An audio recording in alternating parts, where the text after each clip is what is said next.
नमस्कार दोस्तों, simple doctor guide में आपका स्वागत है। आज हम बात करेंगे सर्दी और खांसी के बारे में।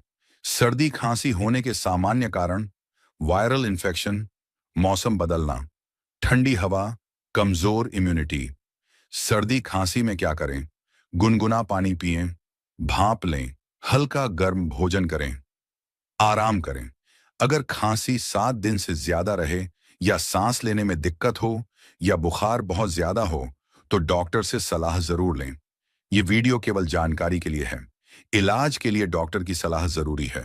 वीडियो अच्छा लगे तो लाइक करें और सिंपल डॉक्टर गाइड को सब्सक्राइब करें। धन्यवाद।